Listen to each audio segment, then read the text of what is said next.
Pak Suli, kita masuk ke meme berikutnya. Siapa? Yuk kita berdiri dulu.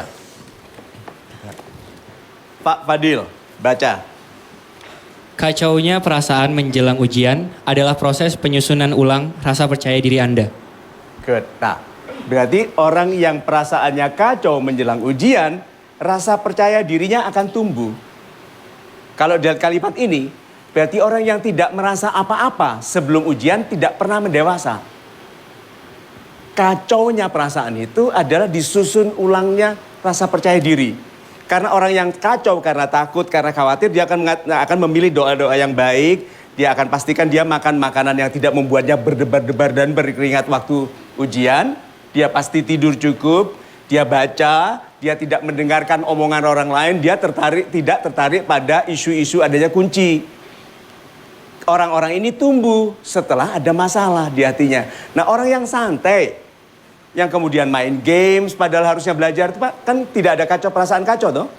Iya, nggak ada. Jadi percaya dirinya tidak tumbuh besar, Pak. Orang tidak percaya diri kadang-kadang hanya menunjukkan tidak peduli, seperti orang tidak peduli seperti percaya diri loh. Ada tuh orang tidak peduli? Pakai baju sembarangan, ngomong sembarangan, sepertinya percaya diri? Enggak, dia tidak peduli. Jangan tertarik kepada orang yang tidak peduli. Sopan santun itu perlu. Anda tidak bisa dipekerjakan di tempat-tempat yang tinggi kalau Anda tidak sopan. Jadi, kalau ada perasaan kacau, syukuri. Itu tanda bahwa Anda sedang membangun rasa percaya diri yang baru. Itu. Super sekali Pak Mario, terima kasih Pak. Nah, kita lanjutkan. Terima kasih Pak Fadil, Mbak Dewi. Apa yang mau diceritakan? Saya ya, sebagai kelas 12 sekarang, kebanyakan saya ingin belajar.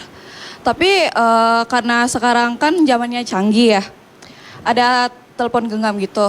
Jadi saat saya belajar, jika HP saya menyala, malah tidak fokus kembali belajarnya. Terus? Terkadang saya juga merasa bingung. Saya kan sekolah, harusnya kan kelas 12 itu lagi sibuk-sibuknya belajar di kelasnya. Tapi kebanyakan guru ada yang tidak masuk, jarang masuk seperti itu. Dan hanya mengasih tugasnya saja. Kan murid tidak selamanya bisa apa yang beliau kasih tugas. Tapi kenapa hanya mengasih tugas agar kita bisa sendiri. Sedangkan kita kan belum tahu caranya itu seperti apa.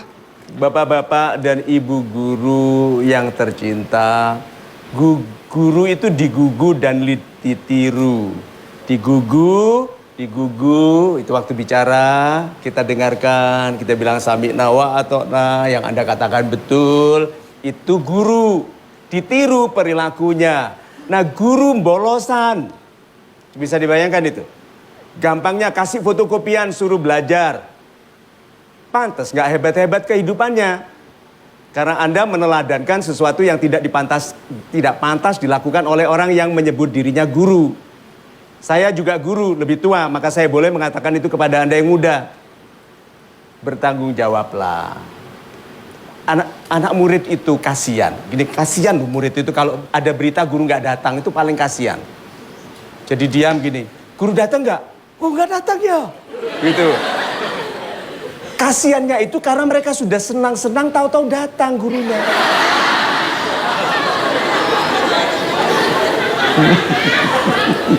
Ya, so sahabat-sahabat saya yang baik hatinya, guru-guru super Indonesia, tidak semua guru begitu. Tapi sedikit guru yang begitu menjadi bahan bicara anak-anak murid dan menjadi alasan kalau mereka patah semangat. Guru-guru yang lain banyak loh. Yang di rumah istrinya sakit, dia masih ngepel rumah, kasih makan anak-anaknya, kasih pakaian, berangkatkan. Ini guru. Lalu mengajar, tidak didengarkan anak muridnya, main games di kelas. Tapi dia tetap mengajar dan berdoa murid-muridnya lulus dengan baik. Guru-guru seperti ini ada dan tidak jadi bahan cerita. Terus saya juga masih bertanya-tanya. Kebanyakan ya, kalau misalnya kita kan belajar kebanyakan harus kerja kelompok. Tapi kerja kelompok itu tidak dipergunakan dengan baik, malah kadang-kadang kita kerja kelompok malah ngerumpi, terus kadang selfie sana sini, terus kita juga sepik-sepiknya belajar. Apa? Tapi maksudnya gimana ya? Sepik-sepiknya. Malu marah Sunda. Iya, bukannya belajar malah bukunya dipoto sanalah sinilah, dikit-dikit cekrek gitu-gitu. Jadi korban televisi juga. Anda ikut-ikut? Termasuk sih. Ya makanya zaman sekarang makin canggihnya teknologi malah semakin malas siswanya. Nih ya, ada namanya group dynamics, dinamika pemimpin. Anak muda yang smart tahu ini karena dia akan jadi pemimpin masa depan. Anak muda pemalas nggak tahu ada dinamika ini. Dinamika itu begini, taruh 6 orang dalam satu kelompok. Biarkan aja, nggak ada pekerjaan pun, lama-lama akan keluar satu orang yang memimpin. Alfa, yang lebih kuat, dia bilang jangan begitu, nggak baik. Tutup dulu itu AC, keluar loh dinginnya, tutup. Jangan taruh lilin di situ, bisa terbakar. Ini loh. Orang-orang ini dari sejak muda, kalau Anda perhatikan, sudah ada kok di kelompok Anda. Ada nggak orang itu?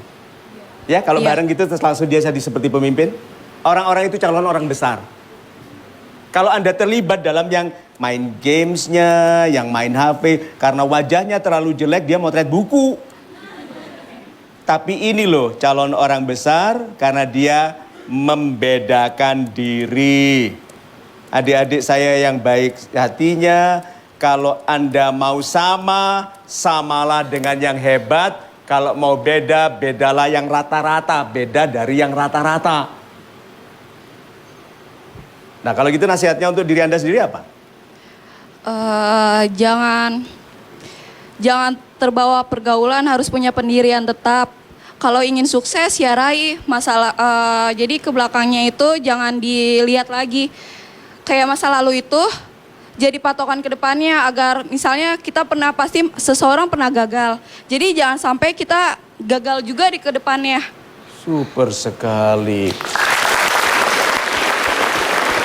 So, sahabat-sahabat saya, adik-adik saya yang baik hatinya. Kesimpulannya nih ya. Jangan ikut-ikut orang yang menyepelekan masa muda. Lihat sekitar Anda, berapa banyak orang di atas 50 tahun hidupnya lemah. Ini logikanya, Pak Fadil, Mbak Dewi.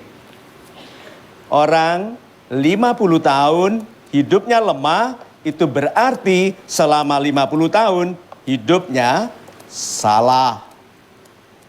Tuh, ini logikanya. Sudah, gak usah dipelajari, gak usah diajari lagi, gak usah dikuliahi, jalan-jalan lihat keluar sana. Yang 50 tahun bekerja keras untuk bayaran-bayaran kecil, perhatikan. Itu yang 50 tahun hidupnya salah. Kalau dinasehati sekarang membantah, Tuhan pun berfirman, tugasmu hanya menyampaikan kebenaran. Jangan marah kalau orang tidak berubah. Sampaikan aja, tapi hati-hati loh ya, kamu nanti melihat itu. Nah saya bersaksi, sebagai anak muda dulu juga tidak selalu kutu buku, tapi saya banyak belajar dan sering dihina. Karena saya belajar, saya anak miskin, pakai motor saya 150.000 rupiah dulu itu. Kalau orang lain sudah jutaan, saya masih ratusan ribu, dihina. Waktu lewat ada anak orang kaya bilang motor satu sanai, gitu loh kata-kata bahasa Jawanya. Sakit hati, oke? Tetapi saya teruskan kehidupan yang baik. Saya bekerja di bank, jadi manajer, bawa mobil pulang. Kan anak kampung kalau punya mobil selalu dibawa pulang kampung toh, pamer. Saya setir mobil saya lihat anak itu yang menghina motor saya, membonceng istrinya yang hamil dengan motornya waktu SMA. Di depan saya. Diklakson nggak? Dindin. Saya akan kualat.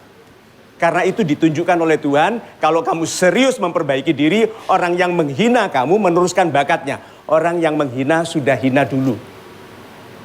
Tidak ada orang mulia menghina. Jadi kalau kita dihina, ingat yang menghina sudah hina dulu, dia hanya akan meneruskan itu nanti. Anda yang harus mulia, jujurlah, rajinlah, berbakti kepada orang tua. Lakukan yang benar. Itu. Super sekali ya Mario.